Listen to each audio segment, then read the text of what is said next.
Fala galera, sejam super bem-vindos para mais um episódio do LigaCast, esse podcast da Liga Ventures que está chamando pessoas e empresas para mostrar como eles transformam inovação em resultado real nas empresas e na nossa sociedade. E hoje a gente vai falar de um assunto que, obviamente, vai tocar todo mundo aqui, porque vai falar de inovação em saúde. Eu estou novamente com o Charles Schweitzer. Obrigado aqui da presença para fazer essa entrevista aqui do nosso dia. Um prazer estar aqui com você de novo, Guilherme. Um prazer estar com você aqui, Juliane. Imagina, obrigada, meninas, pelo convite. Super honrada de estar aqui. Espero que seja um papo animado. Juliane Duvaux, que estava aqui nos ensinando essa pronúncia bonita e está trabalhando com inovação há quanto tempo na DASA? Na DASA, especificamente, eu estou quase 2 anos. E você já está nesse mercado há quanto tempo? Inovação? Inovação, eu já estou uns 4 anos, mas eu venho muito... A minha escola, na verdade, ela vem de consultoria estratégica. Então, trabalhei em casas como a PwC, depois na UI. E aí, eu acho que esse tema inovação é uma área muito nova, né? Mas a gente... Você precisa de skills que você abrange muito mais do que a inovação. Eu acho que a consultoria...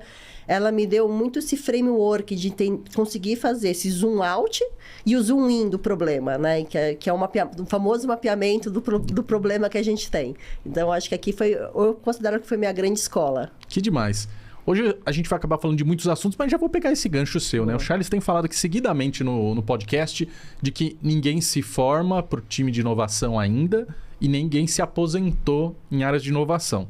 Como é que você foi parar? A gente já descobriu, mas por que escolher inovação? Ou foi ela que meio atravessou o seu caminho e você falou, vamos dar as mãos? Boa. Bom, eu vou começar me apresentando aqui. Eu sou a Ju Duvaux, sou mãe da Laurinha e do Lucas, 2 furacõezinhos. Idades? 4 e 6 anos. Tá começando a melhorar agora. Tô saindo da zona cinzenta, agora tô tendo vida. Sabemos bem. Calma. Não, Filho para. é igual videogame. Cada tem as suas fases. Não, mas tô feliz que pelo menos agora eu consigo dormir 7 horas por noite, gente. Perfeito, já é um perfeito. sucesso. É uma vitória. É uma vitória. E aí, eu sempre tive muito um espírito empreendedor, né? Então, eu tenho vendo uma família italianada, como vocês estão vendo aqui minhas mãos. 24 tios, desses 24 tios, 20 têm negócios. Então, desde pequenininha, eu sabia que eu queria ter o meu negócio. E aí, eu fui construindo a minha carreira para ter o meu negócio. Quando eu tive finalmente meu negócio, foi um desastre. Eu odiei, porque eu era uma jornada muito solitária. O que você teve como Eu tive um restaurante. Minha família inteira tem restaurantes, gente. Eu não sou gordinha assim por natureza. Então, lá em casa, assim, tudo roda em torno da comida. Minha família ainda tem restaurante. Meu é família massa. A gente gosta de massa e restaurante também. Mas não tenho restaurantes ainda na família. O que é cuidar de um restaurante e por que não deu certo pra Juliane? Cara, eu tava no momento que a gente tava começando a pivotar um restaurante que a gente tinha um restaurante bem grande. Pode fazer jabá da família aqui? Claro! Lógico. Então, gente, olha só. Por favor, você de casa. Peraí, que agora ela vai dar, inclusive, o cupom de desconto, hein, gente? Não vou dar cupom de desconto pela autorizada, mas, enfim. Brooklyn, arredores do Brooklyn, fritos e assados, também é parte da família. Uma rotisseria maravilhosa, a melhor polenta de São Paulo. Hashtag fica a dica. Mas eu tive... Meus pais, eles eram donos, proprietários de um restaurante dançante aqui. Já vendeu, né? Vendeu antes da pandemia, graças a Deus. E era um restaurante muito grande, era 400 pessoas. Era um restaurante muito massivo. E lá em 2009, 2010, quando eu assumi, começou o conceito de fazer festas com um fornecedor só. Né? Que hoje é muito normal você chegar no buffet e pagar só o buffet e o buffet contrata todo mundo. Naquela época não tinha muito esse esquema. E foi aí que a gente começou a crescer. E aí a gente pivotou muito o modelo para atender o corporativo, B2B, principalmente médias empresas. O Brasil estava crescendo, estava indo super bem. Só que, cara, 13 anos atrás, não existia rede de apoio, ecossistema, hub de inovação. Não existia nada disso. Era você mesma aí com a barriga na frente do balcão, matando um leão por dia. Eu olhava aquilo e falava, caceta, sou muito nova, eu tinha 20 e poucos anos. Sou muito nova para matar um leão por dia e não aprender, e não sentir que eu não estava evoluindo. E aí, por vida, por Deus, sei lá, eu tive que voltar para a Europa. Meu marido, ele é belga, aí veio do voo, a gente teve que voltar para a Europa. Ele foi chamado para trabalhar numa empresa lá. E aí eu vendi meu negócio aqui e foi aquele momento que eu falei assim, cara, o que eu tenho é um espírito empreendedor, né? E é aquela máxima, você não precisa de CNPJ para empreender. E aí eu me encontrei na consultoria, porque foi quando eu unifiquei, né, esse meu espírito empreendedor com metodologia, framework, e aí eu deslanchei. Na consultoria vieram as crianças. Então, a Lala chegou na Price. Eu fiz o que toda mãe de primeira viagem faz. Coloquei aquela capa de Mulher Maravilha e falei, não mudou nada. Tá tudo certo, bora. O Lulu chegou, já estava na UI. Com o Lulu veio também a pandemia. Essa capa ficou pesada para um cacete. E na consultoria, diferente, eu acho que de outros mercados, não precisou ter essa adaptação ao home office. A gente já era meio, tipo, híbrido, já trabalhava de fora.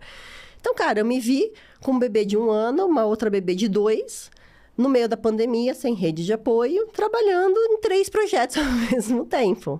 E eu acho que todo mundo teve aquele momento da parar a rodinha do hamster e pensar, cara, o que eu vou fazer aqui?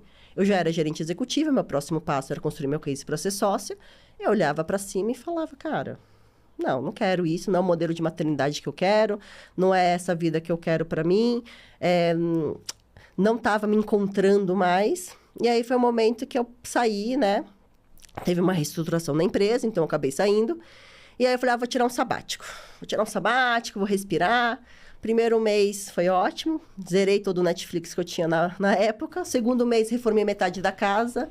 Terceiro mês, comecei a vender as roupas das crianças, tipo, nos grupos de desapego. No terceiro mês, meu marido falou assim, cara, arruma alguma coisa pra você fazer. Não, chega, sai daqui, pelo amor de Deus, que eu vou chegar em casa, não vamos ter casa mais, você vai vender a casa. E aí eu... Conheço bem Pois essa é. história, vivi já 4 vezes. Um beijo pra Thalita. Pois é.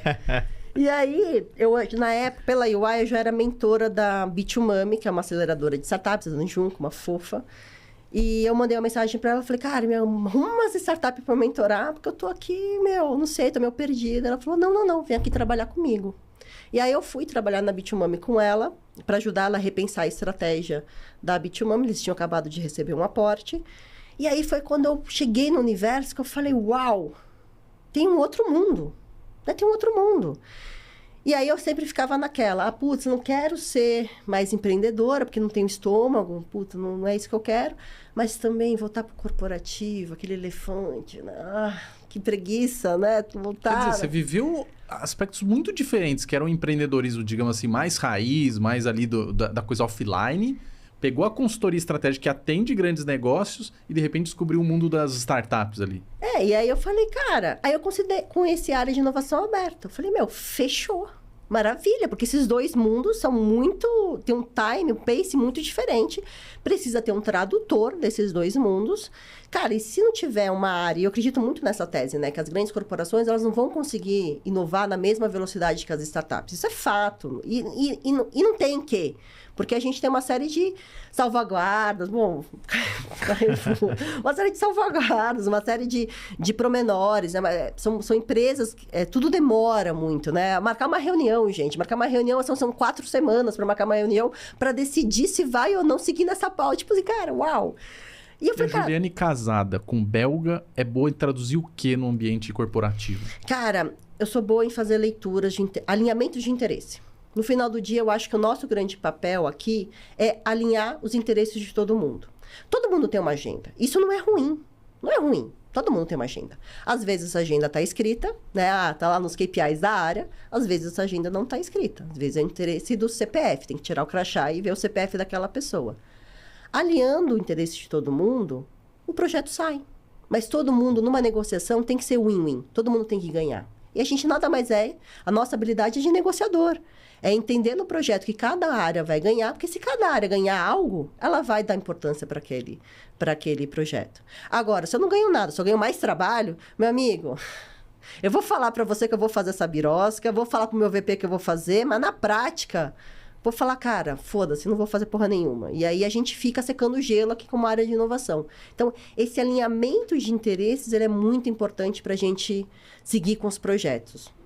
Juliane, acho que você acabou de, mais uma vez, aqui dentro desse podcast da Liga, tirar aquela mística de algumas frases que estão soltas por aí de as grandes empresas não deveriam ter áreas de inovação. Quando na prática, na verdade, precisam sim ter uma área que é capaz de encontrar os problemas e fazer essa conexão, seja interna, seja com o ecossistema de inovação. Eu acho que as grandes empresas precisam de uma área de inovação, porque enquanto está todo mundo remando, tem que ter alguém que para de remar de vez em quando, olha para fora e vê, porra, estamos indo para o caminho certo, não tem nenhum iglu, não vamos bater em lugar nenhum. Então, acho que esse olhar de inovação ele é importante por isso. E também é importante para ver o que está acontecendo no mundo. Assim, não dá para exigir da galera que está lá na operação, tocando um bumbo, que o cara sabe o que está acontecendo em outros mercados, que o cara sabe o que está acontecendo em mercado adjacente. Cara, não dá. É muita informação, é muito trabalho, é muita coisa acontecendo ao mesmo tempo. O cara mal tem condições de fazer aquilo, o beabá que ele precisa fazer. Quem dirá parar, respirar, isso seria o correto? Seria, mas na prática é muito difícil isso acontecer. Então, acho que essa área é uma área muito importante. Por outro lado, a área de inovação, ela também tem que dançar conforme a música que está tocando a companhia, né? Então, é esse papo, assim, podemos errar, né? Estamos aqui, temos a premissa, temos a licença poética de errar. Meu amigo, mal ou menos, né? Mal ou menos. Tem que dançar conforme a música, né? E assim... Se pisar no pé do outro toda hora que vai dançar, dança. Né? Dança, cara. Também tem que ter essa maturidade. Área de inovação por área de inovação, que foi, acho que a primeira onda dos últimos anos, um monte de empresa tinha área de inovação aberta. E inovação aberta e CVC, né? Todo mundo tinha inovação aberta, CVC, CVB, fácil, que é o Innovation Theater, né? Agora, na prática, o que aquilo está trazendo de valor para o negócio, começa a complicar. No fim do dia, tudo é ROI. Tudo e é inovação ROI. Também tem que trazer ROI. Também tem que trazer ROI. Mas eu acho que inovação não pode competir com a esteira do BAU. Perfeito. Business as usual. Acho que aí que eu acho que é diferente. Porque quando a gente fala, tem que ter o ROI, mas quando a gente fala de trazer junto com o Business as usual, a gente sempre perde. Porque, assim... Cara, eu posso trazer um projeto na DASA de, sei lá, 10 milhões. Você fala, nossa, 10 milhões, legal, pô, super legal. O projeto custa 200, a gente tá dando 10 milhões. O que é 10 milhões para uma DASA? É uma empresa grande desse jeito. Aí eu chego o cara de marketing e falo, não, beleza, mas se eu fizer uma ação aqui, eu tô com 50 milhões. Aí meu projeto cai. Significa que meu projeto não deveria ser prioridade? Não. Significa que a gente tem que ter esteiras separadas. Então, é exatamente isso que eu queria te pedir uma ajuda. Então, vamos traduzir aqui para a audiência. Se tem um negócio tradicional ou a operação do dia a dia tocando e ela precisa de alto impacto nas grandes empresas que a gente está trazendo aqui, como que você faz para ter as duas esteiras e faz para quem cuida das esteiras lá na frente, a liderança, entender que são agendas em paralelo, mas complementares em algum momento? Boa. Lá na DASA, a gente está passando... Vou dar um contexto aqui da DASA, então... Por favor. Trazendo aqui um pouquinho, a DASA hoje é uma das maiores plataformas de saúde, né? A gente é um dos maiores... Estamos aqui em top 2 ou top 3 aí, dependendo do olhar em termos de saúde. A DASA é uma empresa que ela cresceu bizarramente nos últimos 5 anos. Foram mais de 70 M&As nos últimos 5 anos. 70 M&As. Então, assim, só para ter um contexto, 2021, eram 3 M&As por mês. E não é assim que você está comprando o tio da esquina, né? Você está comprando, cara, estruturas gigantes, assim. Então, a gente tem um foco hoje da DASA como estratégia de companhia, é a gente atuar em toda a jornada de saúde. A jornada de saúde, ela é muito fragmentada, né? Então, a gente já tem soluções e trouxemos empresas desde a parte do pré-atendimento, atendimento, diagnósticos, hospitais, clínicas. Hoje a gente tem, com as clínicas Amos, a gente é top 1 de clínicas oncológicas no Nordeste. Temos a parte de genética com a Genera. Então, tem tá se construindo todo um ecossistema para atender o usuário. Essa é a estratégia da DASA. Então, cara, fazer uma fusão e aquisição já é um trampo e um trabalho bizarro. Fazer 70 é o caos, né? Então, a gente tem aqui hoje a música que toca na companhia é muito de eficiência operacional e eficiência financeira. Essa é a música. Precisamos integrar todas essas companhias e ter uma navegação desse usuário fluida, né? Então, a Juduvô, por exemplo, hoje do hospital, não é a mesma Juduvô, agora de diagnóstico mas não é a mesma Juduvô de clínicas oncológicas. Como a gente transforma a Juduvô como Juduvô central e aí botando realmente o cliente no centro. Essa é a tese. Para a inovação, como a gente atua? 70% do meu portfólio é foco em eficiência financeira e eficiência operacional. É essa música que está tocando na companhia. Então, você tem que ajudar o business as usual, como você são falou. Projetos sexys? Não, né, amigo? Não são. É arregaçar a manga, entender a operação, sujar de graxa, chegar lá e falar... Vem cá, o que você precisa? Puta, não estamos conseguindo fazer pagamento fluido aqui para o médico. Então, vamos achar uma solução para ajudar a fazer gestão de pagamentos para os médicos. Puta, não consigo fazer aqui... Os contratos são desorganizados. Vamos achar uma solução para o legal. Putz, RH está com problema de folha. Vamos achar uma... É esse tipo de solução. Em volume de problema e em volume de pessoas também, porque a DASA virou uma empresa enorme do ponto de vista de gente. 55 mil colaboradores. Ou seja, vai ser bastante desafio do business as usual para gestão. E aqui, quando a gente fala de alinhar interesses, aqui eu entro como um braço para essas áreas. Então, para o gestor, a gente senta e fala, bom, quais são as suas prioridades para esse ano? Aquilo que você vai fazer interno, eu não vou nem discutir se você deveria fazer ou não interno. Porque também tem muita dessa, né? A gente quer fazer tudo interno, porque, a DASA é muito especial, a gente é muito... como é que eu discuto? Aqui é diferente, a gente é muito complexo. Isso só acontece na DASA, né, Charles? Só. Então vamos lá, vamos fazer coisas que, o mercado inteiro já tem, todo mundo já faz, mas vamos fazer interno, porque a gente é especial. Beleza, a gente nem discute mais sobre isso. Beleza, quer fazer interno? Faz interno, tá tudo certo.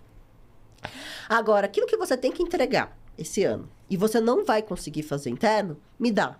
Deixa eu olhar. E aqui, a gente mudou muito o nosso mindset. Pra você ter uma ideia, quando eu entrei na DASA, a área de inovação aberta, ela já existia há muito tempo. A gente começou em 2017. E até 2021, o foco era muito, vamos testar o ecossistema, vamos rodar POC, vamos olhar o mercado, vamos aprender.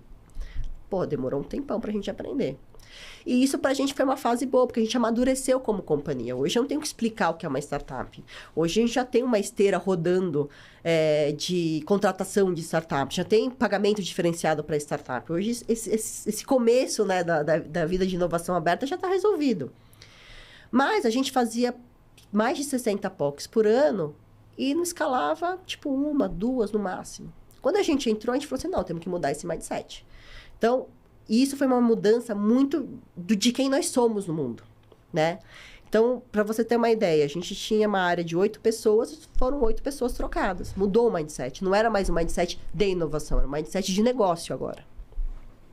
E aí, a gente estruturou toda a nossa esteira para falar de escala. Então, hoje a gente faz, na média, 15 POCs por ano, mas a gente escala 6, 7. Olha, e aí, são POCs que geram resultado financeiro para a companhia.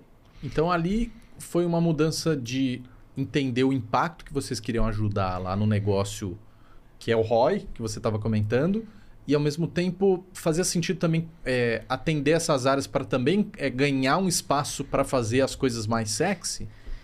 E é exatamente isso, porque daí você tem um gabarito, você começa a comprovar valor e você tem um gabarito para poder dar outros voos. Né? Mas mesmo as coisas mais sexy, elas têm que estar linkadas a uma estratégia maior. Então, beleza, 70% do meu portfólio é arroz com feijão aqui, tocando bumbo com as áreas, abraçando a área e falando, vem amigo, vem que eu tô junto. E aí, quando eu tô junto, a gente... Era engraçado, né? Quando eu cheguei, a gente se apresentava assim, eu sou Gil do Vô, da área de engajamento com startups, eu sou o Tinder das startups. Cara, não sou mais o Tinder, não adianta só apresentar. Porque quando você só apresenta e larga para a área de negócio, meu amigo, a chance de isso dar certo é... Zero. Hoje a gente é orquestrador. Então, desde a concepção da dor, a gente desenvolveu uma metodologia própria de funil, de como se fosse um funil de vendas, mas para a nossa área, que a gente faz a qualificação de dor, a gente pega os acordos com a alta gestão, a gente pega o comprometimento que aquela pessoa tem OPEX e CAPEX para rodar o projeto na escala. A gente banca a POC, meu time faz a gestão da POC, a gente faz o business case para defender em conselho a escala, se vai escalar ou não nos fóruns que são necessários. Então, a gente senta com o cara para ajudar a assinar o contrato. É nesse naipe, tem que pegar na mão mesmo, não pode largar a mão. Para a gente conseguir fazer essas escalas. Time de inovação, então, é menos Tinder e mais santo casamenteiro, é isso? É menos Tinder e mais, cara, é santo casamenteiro, cerimonialista. É tudo. É um pouco isso. É tudo. E assim, às vezes até advogado, terapeuta para não dissolver a união, entendeu? Perfeito. Depois que começou o casamento, aquele segundo mês que começa a dar ruim, você começa a ver que o cara acorda com bafo, você começa a ver que ele deixa toda a casa desarrumada, a gente entra para falar, não, galera, vem cá, vamos acertar aqui, vamos conversar. E isso trouxe um resultado muito legal pra gente. Então, em 2021, a gente era uma área que, basicamente, a gente tinha representava para a empresa quase que um custo de 4 milhões. E hoje a gente é uma área que tem um potencial, a gente sempre fala aqui de potencial de eficiência financeira no primeiro ano de escala. Então, a gente sempre olha o primeiro ano de escala. A gente hoje está entregando as POCs que a gente entregou até agora, representa 50 milhões de potencial de eficiência financeira. Isso me dá fôlego para olhar os 30%. Os 30% que a gente olha hoje de projetos mais além são coisas que estão conectadas à nossa visão de negócio. Então, eu vou te dar um exemplo de um projeto aqui. A gente tem um projeto que a gente está montando junto com uma startup. Faz 1 ano que a gente está trabalhando nesse projeto. Que é o TI do futuro. Pô, será que a DASA consegue... A tese é, será que a gente consegue fazer o TI remotas? Né? Parece uma coisa tão simples. Você fala, nem é tão inovadora assim, né? É tão simples. Pô, TI remota, como assim? Faz um centro de atendimento aí de UTI e o cara fica aqui. Cara, é complexo pra caralho pra fazer um TI. O que dói mais nessa hora? É falta de tecnologia? É a complexidade de operar o negócio como um todo? Dói tem tudo. Os prestadores? Dói tudo. Coisas do tipo, não tem Wi-Fi em todos os hospitais, não tem Wi-Fi na UTI. Como é que você paga? O cara da NET vai lá passar o cabo como? Fala assim, pessoal, agora ninguém morre. Todo mundo para. Vou desligar todos os equipamentos. Ninguém vai morrer aqui nesses 10 minutinhos que eu preciso passar o cabeamento, né? Claro que não. Então, dói tudo. E aqui, o que a gente faz? Quando a gente tem teses que são maiores, a gente quebra em ondas. Cara, a primeira onda, a gente vai falar sobre interoperabilidade de dados. Então, aqui começou a primeira onda. A segunda onda, a gente vai falar se isso aqui teve eficiência assistencial e eficiência financeira. Eu consigo gerar o leito mais rápido? Eu consigo melhorar o desenvolvimento o outcome médico daquele paciente, porque agora eu tenho mais dados para poder prever algumas intercorrências? A terceira onda eu consigo fazer isso remoto? Então, a gente quebra o projeto. Agora, esse não é um projeto que se paga no primeiro ano. Muito pelo contrário. Então, para eu conseguir emplacar esse tipo de projeto e convencer a companhia que vale a pena a gente investir aqui e até vender isso como um potencial nova linha de receita, que hoje a gente não tem, por que não a gente poderia vender isso para fora? Eu tenho que entregar meu arroz com feijão e falar, galera, não se preocupa que eu estou fazendo o meu aqui bem feito. Tô com um ROI super positivo aqui. A dúvida é o quanto que esse ROI super positivo, que comparado ao custo da área, ele é super positivo, é múltiplo de 11, beleza? O quanto que isso mexe ponteiro na DASA. Se você me comparar com uma esteira normal, 50 milhões não é tanta coisa, né? Então, aqui, a nossa área, eu vejo que é muito mais uma área de resolver coisas da companhia rápido, mais barato e trazer essa atração, que é o nosso arroz com feijão, mas também trabalhar teses. Porque se essa tese da tele-UTI, ela der errado, cara, eu gastei muito pouco para testar isso. E eu já testei, eu já sei. E tem aquela frase, né, que um não é muito melhor do que um talvez. Né? Então, cara, testamos, não deu certo, beleza, não vamos mais falar desse tema. Falamos quando a tecnologia mudar, falamos quando o nosso posicionamento mudar, mas esse tema caiu. Agora, fica aquela volta, né? Ah, mas se a gente fizesse tele-UTI é tão bacana. Ah, fulaninho tá fazendo. Ah, ciclaninho tá fazendo. Ai, você viu, isso aqui vai ser a nova onda do mercado. Tudo sem dado, né? Tudo feeling de pessoas. Aí a gente tem coisas para comprovar. Não, a gente já testou, isso aqui vai, isso aqui não vai, isso aqui dá certo, isso aqui não dá certo. Agora, Juliane, você... Acho que para sumarizar um pouco isso então, a gente consegue, com inovação, envolver funções corporativas que normalmente são deixadas de lado no processo de transformação digital. E o grande segredo de inovação talvez seja aumentar o throughput das áreas de negócio. Sim. A inovação ela tem que estar no negócio, tem que estar no chão de fábrica. Eu acredito muito nisso. Quando eu entrei na área, eu nunca vou esquecer, assim, a coisa que mais me chocou. A primeira reunião que eu tive de negócio, me perguntaram se eu tinha um NDA assinado com a DASA. Aí eu olhei pro cara e falei assim, meu amigo, o RH paga o teu salário e meu salário, tá tudo certo. Podemos falar aqui abertamente. Porque a gente ficava no hub de inovação, a gente ficava no Cubo naquela época, e eu falei assim, mas não é a galera do Cubo? A gente era conhecido como a galera do Cubo. Vocês ficavam na caixa, então, e daí era muito o pessoal distante. achava... Era muito distante. A galera ninguém mal sabia o que a gente fazia, só via LinkedIn, um monte de evento, achava que a gente, só faz evento, sabe? Não estava no negócio, não reconhecia a área como uma área que estava ali para ajudar, uma área que estava para resolver problemas. Não existia um business case, né? A metodologia de você ter um business case. Então, era muito sobre, achei uma startup legal, vamos testar. E aí a gente vê. E aí testava, e aí, pô, e agora, né? Faz o quê? Ah, foi Como é legal. que escala? Ah, foi legal, mas não sei. Ah, a gente se fala, beleza. Pô, mantém o teu número, volta aqui. Não, a gente se fala. Não dava muita coisa.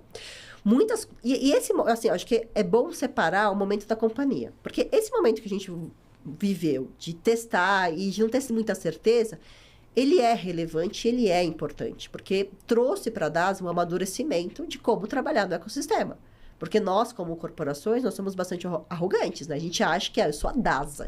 Mano, eu sou a DASA. Tenho 55 mil funcionários. Você, startup, que tem 10 pessoas, vai parar tudo que você está fazendo para falar comigo. Vai parar. Não é possível, eu sou a DASA, sabe? E não é assim no ecossistema. Mas daí já estamos em 2023. E aí? Isso mudou essa...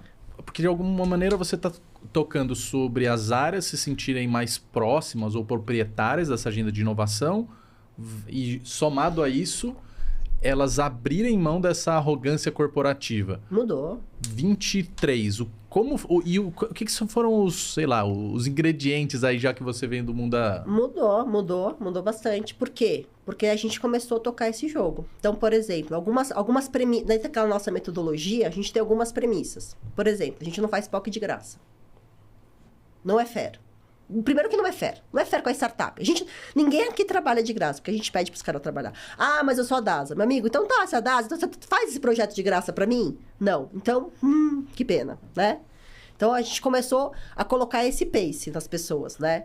Segundo, que não é de graça, né? Tem que doer o bolso da área de negócio. Porque se não dói o bolso, a gente também não se compromete. Então, quando a gente traz um projeto... Meu amigo, olha, seu time não está colaborando, não está participando das reuniões, isso está me custando X mil aqui, cara. E aí? Aí a pessoa fala, beleza, não, vamos focar, né? É dinheiro saindo do bolso. Então... esse é um tipo de coisa que ajuda a gente a falar com as startups no mesmo nível. Outra coisa, se não tem intenção de escala real, eu tenho um budget, eu tenho um OPEX, eu tenho um CAPEX, esse é um problema relevante para mim, é uma coisa que eu tenho que resolver nesse ciclo, a gente não roda POC. Então, um monte de POC tava lá, legal, vamos rodar. Não, meu amigo. Tá aqui, um MOU. A gente chegou a treinar, fazer um MOU, mas não foi muito bem recebido. Assim, os líderes não queriam assinar. Mas a gente deixa isso muito claro em todas as reuniões. Inclusive, quando a gente aprova uma POC, a gente já leva um cheiro de quanto vai custar a escala. Tipo, amigo, você tá entrando numa Zara ou tá entrando numa Hering? Tudo bem. Agora, se você quiser entrar numa CIA, beleza, a gente vai mudar o nosso foco. A gente tem uma parceria muito forte dentro com as áreas de TI, a gente fica embaixo da área de TI, inclusive, para entender qual que é o pipeline de soluções de desenvolvimento. Então, a gente não vai... Se tem uma solução que vai ser desenvolvida no curto prazo, que vai atender a área, não vale a pena rodar POC. Não vale a pena chegar a um relacionamento. Hoje, a gente gasta mais tempo em validando a POC, validando se vamos seguir ou não com essa POC, do que fazendo a POC e decidindo a escala. Porque quando vai para fazer a POC, cara, gol, tirei o goleiro, inclusive, tá ali, é para comprovar aqueles KPIs que a gente combinou de sucesso. Deu aquele KPI de sucesso, meu amigo, não tem por que a gente não escalar. Então, é essa a visão. E aqui a gente também fez algumas escolhas que foram importantes. Por exemplo, a gente só trabalha com startups scale-up. Essa foi uma definição que foi sofrida pra caramba pra gente ter. Porque, cara, tem muita, principalmente de health, tem muita coisa, assim, embrionária, early stage. Você fala, caralho, isso aqui é do cacete, vamos fazer. Mas você fala, cara, não, a companhia não está preparada. Então, quando a gente fala alinhamentos de interesse, entender o momento da companhia, hoje, o foco da DASA não é fazer aceleração de startups, scale-ups. Com vocês, por exemplo, a gente rodou um programa de aceleração de startups. A gente viu que a gente não queria acelerar startups, a gente queria acelerar negócios com a DASA, com as startups. E aí virou uma proposta de valor interessante hoje para as startups, porque elas sabem, e essa conversa é uma conversa muito franca, uma coisa que eu cobro muito do meu time, cara, se não vai rolar, tem que ser honesto, tem que falar, cara, não vai rolar, a gente não vai rolar, seja por mim, sou eu o problema, são vocês o problema, mas esse feedback para as startups, cara, congela, a gente volta a falar daqui a 6 meses, ou, isso aqui é um contrato que a DASA já tem fechado com um mega fornecedor, não vai abrir esse contrato, não vai abandonar esse contrato. Então, cara, ou você pivota, e aí eu te ajudo a falar quais são as minhas dores, se você quiser, ou, meu amigo, não vai fazer negócio aqui. Melhor o não do que o talvez. Melhor ou não do que talvez. A Liga Ventures tem um quadro que eu adoro, que ela divide em 3 partes, que é observar, testar e investir. E aí a fase de observação da DASA passou, naquele momento onde estavam dentro do cubo, etc. A fase de testar, ela está a pleno vapor. Vocês estão desenvolvendo 15, 16, 17 POCs por ano. Depois testando, né? Mais do que testando, estão escalando isso dentro do negócio. 5, 6, 7 startups por ano. A fase de investir. Como é que está hoje dentro da DASA a tomada de decisão de investir em startups? Olha, nem que sim, nem que não. A gente fez um investimento, a gente começou a ensaiar o nosso CVC o ano passado. A gente fez um investimento na GoGood, que é uma startup de saúde, que é, Abraço pro Bruno. Ai, Bruno, Ramon, meninos, love you, chuchus. São fantásticos, assim. E tinha muita... E aqui foi um teste, quando a gente fala em jornada do usuário, né? É muito legal essa visão. E aí eu acho que a gente tem muita oportunidade de investimento em startups. Quando a gente fala em jornada, o que significa? Não significa... E você fala, eu vou botar o cliente no centro. Não significa você olhar o meu portfólio e falar, o que eu posso atender o cliente? Não, significa você se colocar no lugar do cliente e falar o que eu preciso. E aí montar o seu portfólio e sendo esse orquestrador para oferecer essa jornada. Então, a nossa tese com a GoGood, que é uma startup de saúde, era muito em... Como que eu ofereço também uma ajuda ou uma proposta de valor para o usuário que precisa fazer a atividade física, né? Então, o cara vai fazer... Ajuda o vô quer engravidar. Mentira, ajuda o vô não quer mais engravidar, mas se ela quiser se engravidar. Jornada da fertilização. Cara, ela vai precisar de laboratório, ela vai precisar de médico, ela vai precisar do pessoal do genoma, ela vai precisar de diagnóstico, ela vai precisar do hospital, mas ela também vai precisar de apoio psicológico, ela também vai precisar...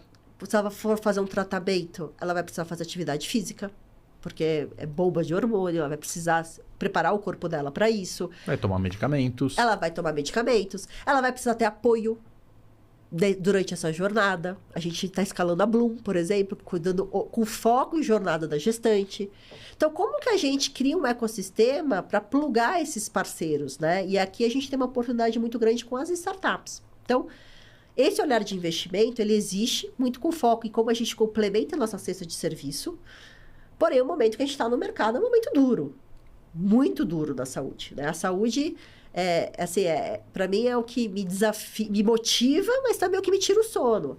Esse modelo de saúde que a gente tem no Brasil, a conta não fecha para ninguém, né? E ninguém descobriu ainda qual que é a alternativa, né? Não fecha para o prestador de saúde, não fecha para o plano de saúde, muito menos para o paciente. É um casamento muito tóxico, a real, né? Porque, assim, o plano de saúde acha que a gente está sacaneando, a gente acha que o plano de saúde está sacaneando, o paciente fica aqui no meio, também não entende como funciona essa dinâmica, e também, uma hora ele tenta sacanear, né? Divide a nota em 10 vezes, outra hora ele é sacaneado, porque sabe que vai ser sacaneado. Então, é meio tóxico, uma relação um pouco tóxica. E, ao mesmo tempo... crítica, né? Porque a gente tá falando de saúde. A gente tá falando de saúde. E a gente tá falando que hoje o privado atende só 20% da população. Então, tem um mar aberto gigantesco, né? E aí, entre o usuário do SUS e o usuário do privado, tem um mundo de usuários aí que pode fazer um semi-private, semi-privado, né? Que é a tese do doutor consulta. Só que para você fazer isso funcionar, você tem que ter a cadeia, a jornada, controlar a jornada do paciente. Senão você não consegue por questão de custo, por questão de uma série de eficiência operacional. Então, aqui eu acho que esse olhar de colocar, a DASA está fazendo esse movimento muito correto, de se colocar no lugar do paciente e desenhar essas jornadas. Mas é um pouco visionário, é bastante visionário e assim, no final do dia, né, nós e a torcida do Flamengo estamos tentando indo por esse caminho. O que vai diferenciar é a execução. E aqui eu acho que a DASA, puxando agora a sardinha para o meu crachá, cara, é o único player com uma capilaridade, Brasil, né, e com uma esteira já formada. Então, eu acho que a gente tem plenas condições mas é uma coisa que não é de um dia para o outro, né? Você tocou em vários pontos aqui, mas eu queria puxar um gancho, dado que você terminou aí falando de que a DASA tem essas condições. DASA ainda é uma empresa que tem presença do cheiro do dono perto. E isso traz um pouco o lado dos empreendedores, quem está lidando com inovação aberta, consegue ver a galera ali, peraí, vamos abraçar de fato algumas problemáticas, alguns desafios, quando no ambiente corporativo a máxima é meio... não é de ninguém, né? É uma coisa assim meio da corporação. O quanto que esse sentimento de dono faz parte de uma agenda do time de inovação? De irradiar isso e o quanto isso também vem da empresa, porque tem a presença ali da família. Eu acho que está mudando isso, né? Então, o Pedro Bueno, ele até está indo para conselho. Ainda tem uma presença muito, muito forte no negócio, óbvio, sempre vai ter. E eu acho que ele é um cara que tem uma visão de futuro fantástica. Mas eu acho que aqui na DAS, eu acho que um lado muito legal, que não é só a visão do dono. Acho que é menos sobre visão do dono, porque é uma empresa que é muito grande, já tem uma profissionalização já bacana, né? Aqui eu acho, o fato da gente de ter tantas fusões e aquisições, todo mundo tá muito acostumado a, repensar e se reorganizar. Porque você imagina, cara, tipo, isso é fato. Você tava em uma reunião, de repente apareceu um maluco novo. Você falava, oi, prazer, quem é você? Eu fui comprado ontem, tô aqui chegando e tal. Você fala, porra, beleza, entra aí, vambora. Isso era muito normal, muito normal. E essa adaptabilidade é um skill que é muito difícil para as companhias terem. A gente tem de sobra até. Às vezes a gente até se adapta demais. Tipo, cara, calma, não precisa mudar de novo o plano. Segue um pouco o curso aqui, vamos testar primeiro. Deixa pelo menos acabar o teste, vai, meu amigo. Mas essa adaptabilidade, tipo, cara, não tá dando certo, vamos mudar. Esse caminho não tá indo, vira pra direita. Esse aqui... É uma coisa que a gente tem na companhia, né? Que isso é intrínseco. Isso para inovação é muito bom.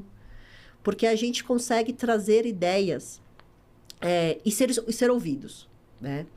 O que a gente tem é algumas amarras, como toda corporação grande, que é, tô fazendo esse projeto há 2 anos, né? Você tá me falando que tem uma startup que faz isso melhor que eu, que custa... Como é que eu justifico agora esses 2 anos de investimento, né? E o problema aí que você acha central é o que exatamente? É o ego? Não, é incentivo. Ué, eu sou incentivada, como eu sou validada? Qual que é o meu sucesso? Qual que é a definição de sucesso? A definição de sucesso hoje das corporações é a entrega de projeto. É o que eu fiz que foi sucesso. Não é a economia que eu fiz para a companhia. Não é que eu desisti de um projeto que podia durar 2 anos a mais e, cara, eu encontrei uma solução melhor, mais rápida e que vai trazer um resultado mais efetivo.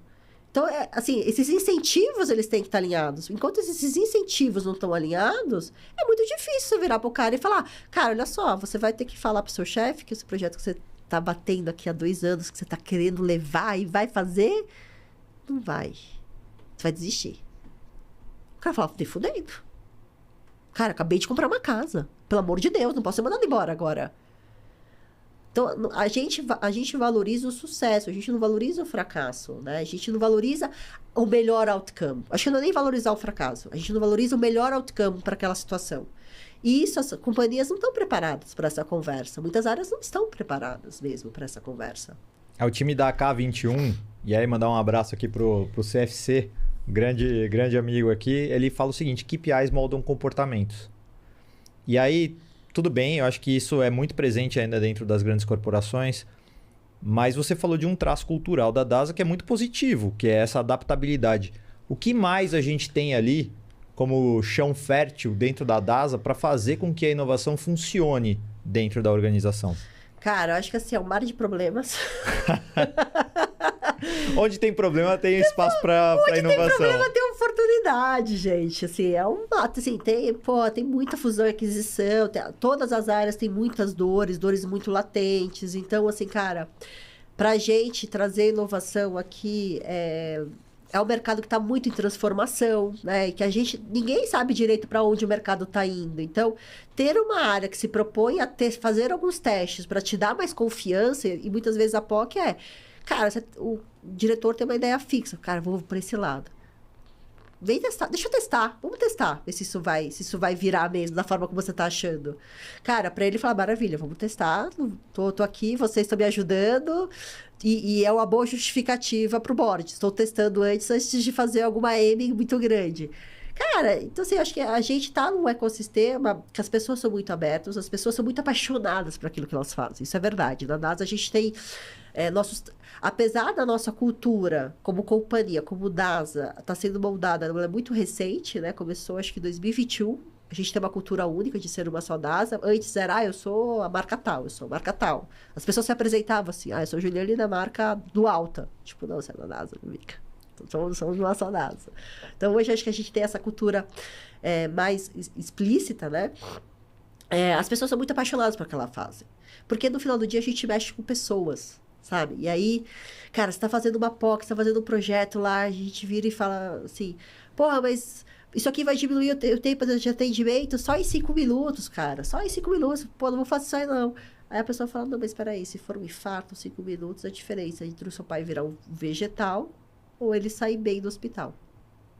Aí você fala, opa, não, vamos fazer esse projeto. Tem que achar um ângulo em que aquilo faça sentido do ponto de vista de cuidado humanizado e do ponto de vista de negócio. E de negócio. Isso são pessoas, no final do dia a gente trabalha com pessoas. Isso para mim, eu acho que é a fórmula do sucesso da NASA. Queria que você trouxesse pra gente, dado que a gente já tá falando de vários casos, você citou aqui pelo menos 2 ou 3 startups com quem vocês fizeram coisas legais, contou um pouco do programa, queria que você trouxesse algum case, um momento deu liga, alguma coisa que vocês fizeram, falou, cara, me orgulho de ter feito isso, seja nos programas que a gente desenvolve com vocês, seja da jornada de inovação que a Ju tá tocando há 2 anos lá na companhia. Pô, tem vários. Acho que da Liga, que veio do batch da Liga, a gente tem a Bloom, própria Bloom, que a gente está escalando, assinando contrato agora, que aqui mostra a nossa resiliência, né? A Bloom, ela é uma startup, Hobbs, coração também para elas, que elas olham muito o cuidado da jornada da mulher, principalmente a gente trabalhou muito o jornada da gestante, né? Então, ela faz o cuidado. A gente presta o serviço, mas tem que ter alguém coordenando essa gestante, porque é um momento difícil, né? E aí, tem algumas nuances dessa gestação também, né? Tem, por exemplo, tem aborto, tem temas pesados, tem temas que são difíceis de você trabalhar. Por exemplo, eu sei quando a pessoa deu lá positivo o exame dela. Como é que eu vou abordar essa pessoa depois de alguns meses para saber... E a pessoa já sofreu um aborto? Pô, não dá, né? Então, como a gente cuida, como a gente tem essa sensibilidade do cuidado dessa... É uma jornada complicada para você trabalhar, não é tão simples. Então, a gente veio a Bloom. A Bloom a gente testou no mercado do mar aberto, que a gente fala, que a gente testou para 100% dos usuários da DASA, né? Com o intuito de acoplar isso dentro da nossa plataforma, o Nave. Aliás, outro momento de jabá, por favor. Estou construindo uma casa, preciso manter meu emprego. Se você não tem o Nave, baixe o Nave. O Nave é a plataforma da DASA, onde todos os seus exames, todos os seus procedimentos dentro da nossa rede, que é gigantesca, vai estar consolidado e você consegue, com um clique, mandar isso para o seu médico. Hashtag fica a dica. Então, a gente testou ela no mar aberto. Foi super bem. Engajamento altíssimo. Assim, engajamento, tipo, 5 vezes o engajamento que a gente tinha normal dessa população. O que mais surpreendeu? Porque eu vou pegar esse gancho da Bloom, porque é inevitável de estar aqui com você, que é mulher, que é mãe, então já viveu essa jornada do momento ali da gravidez, podendo ajudar outras mulheres. O que lidar com a startup para você foi marcante a partir desse lugar de já vivi isso? Cara, foi assim... É uma jornada que a gente sabe que tem muitas nuances, né? E ela é muito particular. E eu acho que o desafio aqui sempre é como que você hiperpersonaliza um serviço. É quase um concierge, que cada mulher é uma situação, é uma vivência, né? E elas vão perguntar muito, e como foi para você? E da outra vez? E aí, e como você faz isso escalável, né? Porque, assim, você está sempre naquele... Ou você personaliza o serviço e transforma no concierge, o custo fica muito alto. Daí, se não for serviço que tem uma margem gigantesca, cara, não se paga. Ou você vai para um olhar mais de, cara, massificação, e aí você perde o contato pessoal, e aí o engajamento cai. Né? Então, aqui, eu acho que, para mim, o que mais me chamou a atenção é que a gente manteve um engajamento muito bom, né, nessa solução. Só que, financeiramente, não fechava a conta, porque o mercado de gestantes dentro da DASA era um mercado ainda muito pequeno a ser explorado, assim, não fechava, o modelo de negócio não parava em pé. Então, foi um case de sucesso, porém, não ia ter escala. E aí, a gente falou, não, mas peraí, pô, startup, cara, é uma jornada legal, o que a gente vai fazer com isso? A gente não somos brasileiros, não desistimos nunca, levamos isso para outra área da DASA, que é o das empresas, que cuida de carteiras de cuidado coordenado de B2B. Pô, aí faz sentido, porque essa proposta de valor de cuidar da gestante para diminuir absenteísmo, para melhorar o engajamento na volta do trabalho, isso fazia super sentido no portfólio. Marca empregadora, isso fazia super sentido. E receita, cash, né? Porque você consegue acompanhar a gestante que faz melhor o pré-parto, né? Toda a parte de... Esqueci a palavra. Do pré-natal? Pré-natal, olha. Toda a parte pré-natal já é comprovado que ela tem um parto depois, uma recuperação muito melhor, e um custo hospitalar muito menor, tem menos intercorrência, tal, tem uma série de outras coisas. Cara, aqui a conta fechava.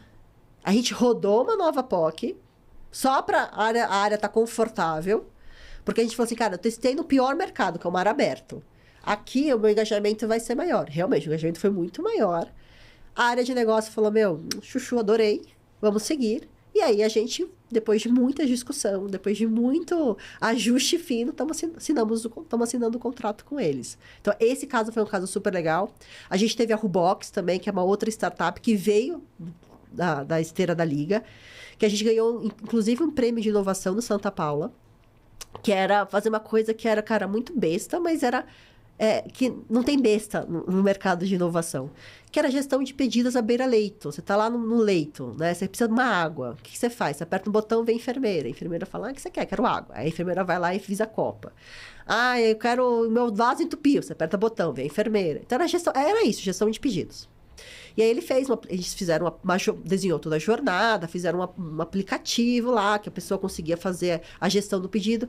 A ideia era muito simples, assim, não é nada tipo, uau, IA, vai trazer o IA aqui, vai vir o senhor, sei lá, o ChatGPT, vai pensar o que... Não, era coisa muito simples. Mas liberou, 60% do tempo da enfermeira, para a enfermeira fazer aquilo que ela foi contratada, que era cuidar do paciente. 60% da enfermeira é fazer gestão de pedidos do leito. Também nos trouxe uma outra visão, porque a gente começou a acompanhar os serviços que o hospital oferece. Então, a Copa, o serviço de, por exemplo, fisioterapia respiratória, o serviço de fisioterapia funcional, psicologia, que eram gestão de pedidos que até então ninguém via, chamava e esperava, ficava lá, né? Você fala, que absurdo, mas era assim, a operacional era isso. Também trouxe uma outra visão, que é a segunda onda que a gente estava para trabalhar, que é a melhor atendimento, o outcome do paciente. Então, a gente rodou essa POC no andar que era oncológico, né? Então, era um andar mais crítico, porque precisava olhar esse paciente com mais cuidado. E a gente pegou alguns casos, tipo, um paciente que abriu 6 chamados para pedir água. Falou, que estranho, né? 6. Na vida normal, ninguém ia monitorar isso. Porque são enfermeiras diferentes, trocou o turno e cada hora uma enfermeira passava, ninguém ia se conversar. Quando a gente viu isso, levou para o médico. Olha, isso aqui tá... E aí ele foi conversar com o paciente. Realmente a medicação tinha que mudar a medicação daquele paciente. Ele estava tendo um efeito colateral. Então, assim, você começa a ver que a evolução disso daqui pode ser muito maior. Da mesma maneira, a gente identificou um paciente que estava com problema crítico na próstata, que, cara, por uma questão de atendimento lá que ele pediu. A gente falou assim, cara, aqui tem ouro, né? Então, esse tipo de projeto, eu acho que a gente, como área de inovação, tem que ser a área que não se dá por satisfeito. Porque mesmo as dores mais ridículas, e fala, caralho, gestão de pedido, caraca, coloca isso. Eu faço, daqui que eu faço aqui rapidinho, aqui no Forms, entendeu? Mesmo isso te abre possibilidades de olhar e ver outros movimentos de negócio. E aqui que eu acho que a nossa área está mudando o perfil do usuário, de até quem trabalha, né? Que é essa capacidade de olhar o zoom in, de olhar assim, exatamente o processo e ver o que está acontecendo, mas também ter esse zoom out de negócio e falar, não, mas espera aí, gente, isso daqui tem uma oportunidade aqui. Achei genial, porque parte do que está se discutindo de fronteiras agora para o cuidado de saúde também tem a ver com centralidade no paciente e menos nas instituições médicas ou no hospital, na clínica, etc. Então, quando você está no leito do hospital, da clínica, falar do atendimento, que você falou, parece uma coisa assim, simples, meio banal, mas, ali, se eu pegar outros cenários em que se eu estivesse esperando um restaurante, talvez eu fosse muito mais servido. Se eu estivesse esperando na fila do caixa ou no e-commerce, eu ia ter outras necessidades. E por que não trazer cenários análogos para servir melhor a pessoa? Porque, no fim, ela é um indivíduo. Não, super. E, assim, eu acho que uma das coisas que a nossa área ela é muito responsável por fazer, tem 2 grandes movimentos, né? Primeiro, a gente mapear dentro de health, né? Onde estão as startups? O que as startups estão fazendo isso no mundo? Né? Tem aquela máxima, onde tem fumaça, tem fogo. Né? Então, isso não significa que aquilo vai virar tendência, mas significa que, você tem muita startup atuando. Saúde mental. A gente teve um boom. Assim, você pega os relatórios, cara, o ano passado foi um boom. Tinha muita startup fazendo isso. Significa que saúde mental vai ser a nova onda de economia? Vai ser a nova... Não sei, mas aqui tem um cheiro, que temos que olhar. Então, companhia, você está fazendo seu planejamento estratégico? Olha, saiba que esses segmentos são segmentos que no mundo está indo dinheiro. Tá tendo investimento em startups com esses focos. Preste atenção. Além do foco de trazer para os projetos, você também tem uma responsabilidade como time de inovação de apontar, como você falou, se parar de remar um pouco, opa, tô vendo aqui algumas ilhas aqui que a gente deveria explorar. Sim, sem dúvida. A nossa área tem que levantar a mão e falar isso. Ó, tô vendo aqui o que está acontecendo. Até tem alguns paralelos que pra gente, de temas grandes que a gente tem na nossa indústria, que outras indústrias já passaram. Open Health. Open Health e Open Finance, intrinsecamente, estamos falando de coisas muito parecidas. Altamente regulado, ninguém achou a fórmula do ouro ainda de como ganhar dinheiro com Open Finance. Pô, ainda nem chegou aqui no Brasil, não se fala muito de Open Health, mas, cara, esse assunto vai chegar, uma hora ou outra vai chegar. E qual que é a importância? Eu acho que antigamente, esses movimentos do mundo, movimentos de mercado, eles demoravam muito para acontecer. Então, assim, telemedicina. Gente, assim, antes do Covid, não é que era impensável. Assim, se você falasse de telemedicina... Parecia quase uma heresia. Não, os players riam da tua cara. Fala assim, meu amigo, você tá louco. Hoje, tá super em voga. A mesma coisa quando a gente tá falando de point of care. Quando a gente tá falando de você fazer exame de qualquer lugar. Tá discussão regulatória, tudo mais, mas, cara, tá aqui, né? Tá muito próximo da nossa realidade. A gente já faz atendimento domiciliar. E o mercado de saúde é um mercado que, historicamente, ele consome muita tecnologia, né? Acho que o caso que você citou da telemedicina, ele só trouxe a luz, assim, de como não necessariamente era uma questão de barreira tecnológica. Lógico que tem que continuar avançando, mas... Era muito mais de pensar na experiência, né? Na jornada centrada ali no que realmente, como você falou tanto aqui hoje, o indivíduo tá ali, a gente pôs uma tag nele, ele virou paciente, mas peraí, antes de tudo ele é um indivíduo, né? Tá aqui tendo as suas necessidades. Eu acho que esse olhar integrado de saúde, né? Porque a gente, como companhia, a gente tem uma visão de BUs, né? Então tem a BU diagnóstico, BU hospital, BU oncológica. E a gente tende a moldar os processos da companhia de acordo com aquela BU. Só que o usuário é um usuário único.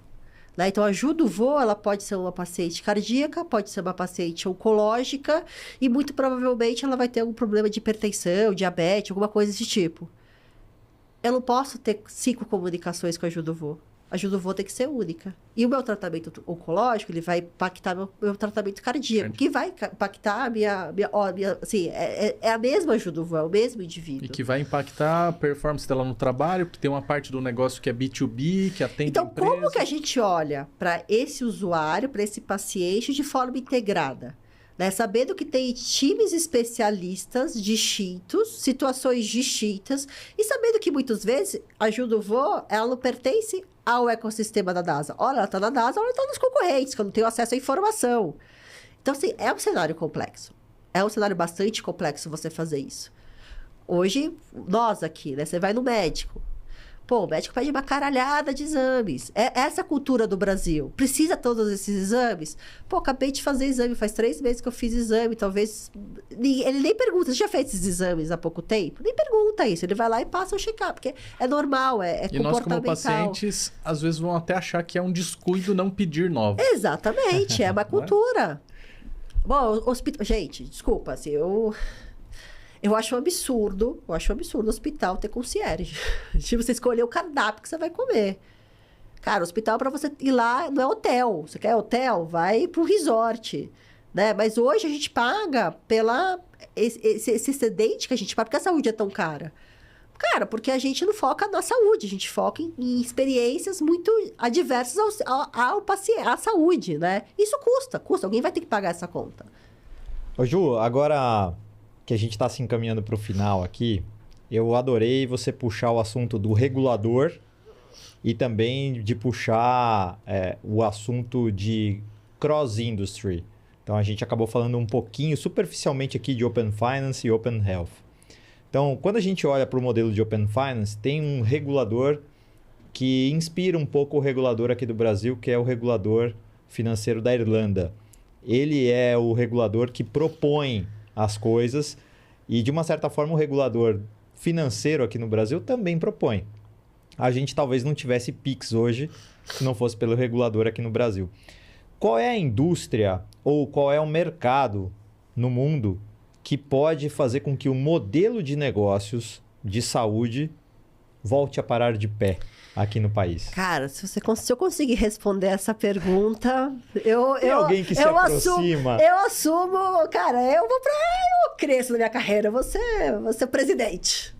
Mas tem alguém que se aproxima mais de um modelo ideal, não, algum país? Não, eu acho que na saúde você tem modelos muito distintos, mas que cada modelo tem coisas boas e coisas ruins. Então, você pega os Estados Unidos, por exemplo, que é um modelo, cara, ultra eficiente, mas que custa caro pra caramba e tudo out of pocket, você tem que pagar, ele funciona, mas ele, assim, pô, é triste você olhar a questão de assistência que você tem, né? Tipo, o caso da mulher que quebrou a perna, gritava, não chama ambulância, ela com a fatura exposta, porque ela falou, não tem dinheiro para pagar.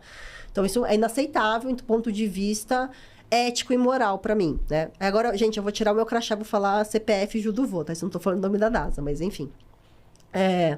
Você tem o modelo Europa, que é um modelo que é, cara, super... público, quase, né? É quase um órgão público. A saúde, ela não tem... A saúde privada, ela é muito pequena. Eu morei na Bélgica, gente. Eu pagava 50 euros pro meu marido de plano de saúde, que era simplesmente para se eu passar mal e precisar ficar internado, eu teria um quarto separado. Não ficaria na enfermaria. Era isso. Era a única opção me dada. Eu não teria direito a melhores hospitais, nada. Eu só tinha direito a um quarto. Cara, fair enough. Todo mundo é atendido, tem um atendimento. Ah, você tem um atendimento que a hotelaria que a gente tem no Brasil? Não, não tem. Cara, o olhar de saúde lá é muito para custo? É menos para cuidado. Então, não é legal. Você tem a Índia, cara, que tem uma rede de logística de saúde que é fantástica, sabe? Que você consegue abstrair muito a forma como a gente está olhando. E quando a gente traz a discussão que o hospital do futuro ou a saúde do futuro não é tirar o paciente do hospital, é manter o paciente em casa, a Índia é super referência em fazer isso. Né? Como que a gente hoje, sei lá, vou chutar um número, mas mais de metade dos atendimentos que a gente tem em PS tranquilamente poderiam ser atendimentos que eram para ser feito em casa, não era para a pessoa ir no PS. Toda vez que a pessoa vai no PS, custa muito caro. Então, eu acho que o mundo ainda não descobriu qual que é a fórmula, sabe? O Brasil tem uma vantagem da gente ser esse precursor. Porque a gente tem hoje um sistema de saúde que, bem ou mal, ele funciona. O SUS funciona também, né? A gente fala mal, pô, difícil e tal. Mas o SUS hoje, em termos de acessibilidade, cara, ele é um case de sucesso. Por outro lado, esse casamento tem que ser arrumado. Essa relação com as operadoras, com os planos de saúde, que é convênio, e nós, prestadores, uma hora alguém vai ter que sentar e falar, gente, precisamos we need to talk. Porque a conta não fecha, a conta não vai fechar. Agora, como isso vai se desenvolver, é uma grande questão, né? Se fala muito, por exemplo, de prevenção. Óbvio, já tem tem 1 milhão de estudos comprovando que você investindo em prevenção é muito melhor do que você investindo na doença. Quem que paga a prevenção? Quem que vai pagar essa conta? O plano de saúde vai falar, não, beleza, eu vou pagar essa conta. Só paga quando é B2B. Quando você vai diminuir o sinistro. Que daí você comprova que tem queda de sinistro, ele paga. Agora, se não é isso, quem que vai pagar essa conta? É um encanamento todo furado e que você vai precisar de fechar vários buracos. A real é que assim, a gente tem um bolo. Esse bolo não vai crescer. O que a gente vai ter que fazer é redimensionar o tamanho da fatia para cada um. Ninguém quer abrir mão da sua fatia. A real que isso vai ter essa conversa difícil vai chegar, vai ter que ser feita. Senão o bolo vai acabar também. Senão não vai ter bolo. Ou vai estragar. Não, senão não vai ter bolo. Não vai ter bolo. Olha a situação das operadoras de saúde. Um monte de operadora de saúde aí já... Enforcada. Olha a situação dos prestadores de saúde. Um monte de prestadores de saúde ali. Cara, você pega...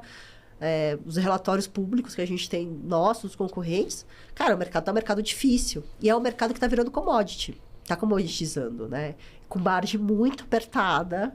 Hoje você tem que focar na volumetria, né? Senão você não consegue fazer dinheiro. Cara, é um mercado difícil. Ju, queria encerrar o episódio. Nossa, foram tantos ganchos que a gente vai ter que fazer mais um dia aqui só para explorar tanto assunto de olhar interno, de olhar para cuidar da saúde. Mas queria encerrar com o Momento Se Liga, que você desse aqui a dica, já comentou do Nave, mas fazer o seu Momento Jabá, coisas que você quer que o pessoal acompanhe sobre a DASA e também coisas que você está acompanhando. E eu não poderia deixar de citar, o mercado de inovação ainda é prioritariamente masculino. Para outras Julianes que estão querendo se deslanchar na carreira, como você colocou tanto assim, ó, sua aspiração, o seu espírito empreendedor, o que você daria de recomendação para as mulheres conseguirem crescer nessa carreira? Cara, tem uma frase que a Dani Junco falava muito para mim, e que eu levo muito isso para minha vida. Coerência e consistência.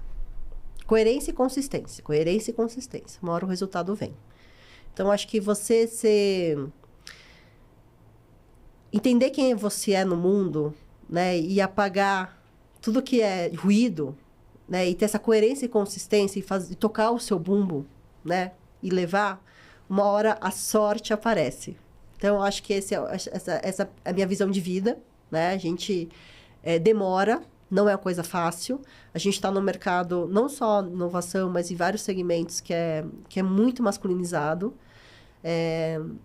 A gente tem uma geração que agora, que a gente olha, que começa a trazer algumas coisas muito legais, né? Principalmente essa questão de equilíbrio de carreira, filhos e tudo mais.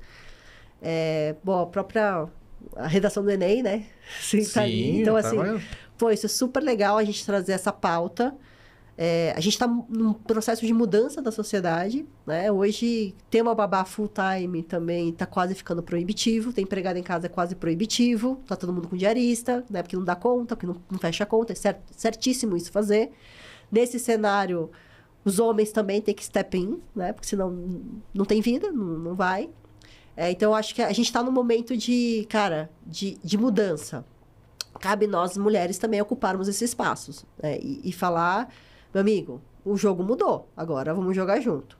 E para inovação especificamente, eu acho que tem skills, não de mulheres, mas mais femininos, que são muito bem aplicados para inovação. Entendeu? Então, acho que aqui você olhar e entender onde estão as suas fortalezas, né?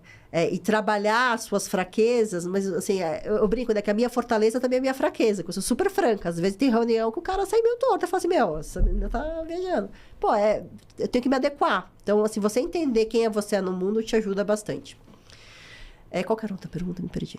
Dicas que você queira que o pessoal acompanhe sobre DASA, sobre startups que vocês estão se engajando e inovação do que você gosta de acompanhar. Boa. DASA, Nave, gente, por favor, abaixe o Nave, abaixe o aplicativo, esse é o primeiro foco. Mas eu acho que no mercado de saúde, eu olharia muito para essa questão de jornadas, né? E ver como o mercado está evoluindo com esse olhar de jornadas. Principalmente se eu fosse uma startup, eu acho que é entender a dor do grande. Porque às vezes a startup, ela entende uma dor de mercado e ela fala, eu tenho a solução perfeita para a empresa. Só que o cenário corporativo é muito mais complexo. Eu tenho startups que são excelentes, que resolvem a jornada de internação do paciente. Meu amigo, a jornada de internação do paciente passa por 10 áreas na DASA. Para eu resolver essa jornada, eu tenho que mobilizar pelo menos 10 líderes, 50 gerentes, 80 consultores. É uma horda de pessoas. Assim, eu tenho que mover um mar. Isso não vai rolar, entendeu? Não vai rolar. Então, assim, eu acho que aprender a quebrar o problema, a máxima da consultoria, né? Quando o problema é muito grande, quebre o problema. E se colocar no lugar do grande, eu acho que isso faz toda a diferença. Então, entender focar menos naquilo que eu estou solucionando, mas focar mais no problema para quem eu quero vender, é um caminho que eu acho que é super relevante. E ali, essa agenda não é uma agenda que ela é publicada na DRE, né? Não é uma agenda que é publicada na Exame. É uma agenda que é publicada, que é falada nos cafés. É uma agenda que é publicada nas conversas, que é falada em podcasts, como esses. Então, aqui, fazer esse trabalho de mapeamento de stakeholder, que é uma coisa que todo mundo sabe que tem que fazer, mas pouca gente faz, isso é muito relevante, isso garante muito sucesso. Super obrigado, foi excelente o papo e acho que a gente, de novo, vai ficar já um pré-convite aqui da gente fazer um próximo papo para explorar muito mais desses assuntos. E é um prazer ter você aqui representando todas as mulheres que estão lidando com inovação, que certamente se inspiram muito. Charles, obrigado. Ju, muito obrigado, sensacional o bate-papo. Já te espero para o próximo episódio, então. Maravilhoso, tô aqui, gente, tô no rolê. Pessoal, quero agradecer pela acompanharem mais esse episódio do LigaCast, a gente vai continuar trazendo pessoas e empresas que estão trazendo cases reais de como transforma inovação em resultado para suas empresas e para nossa vida como sociedade. Falamos tanto aqui do mercado de saúde que certamente toca a todos vocês. Convido para vocês assistirem os próximos episódios e também acompanhar os que já foram, porque a gente já trouxe muita gente legal que mostrou resultado em grandes companhias que certamente vocês admiram. Fica conosco e um grande abraço.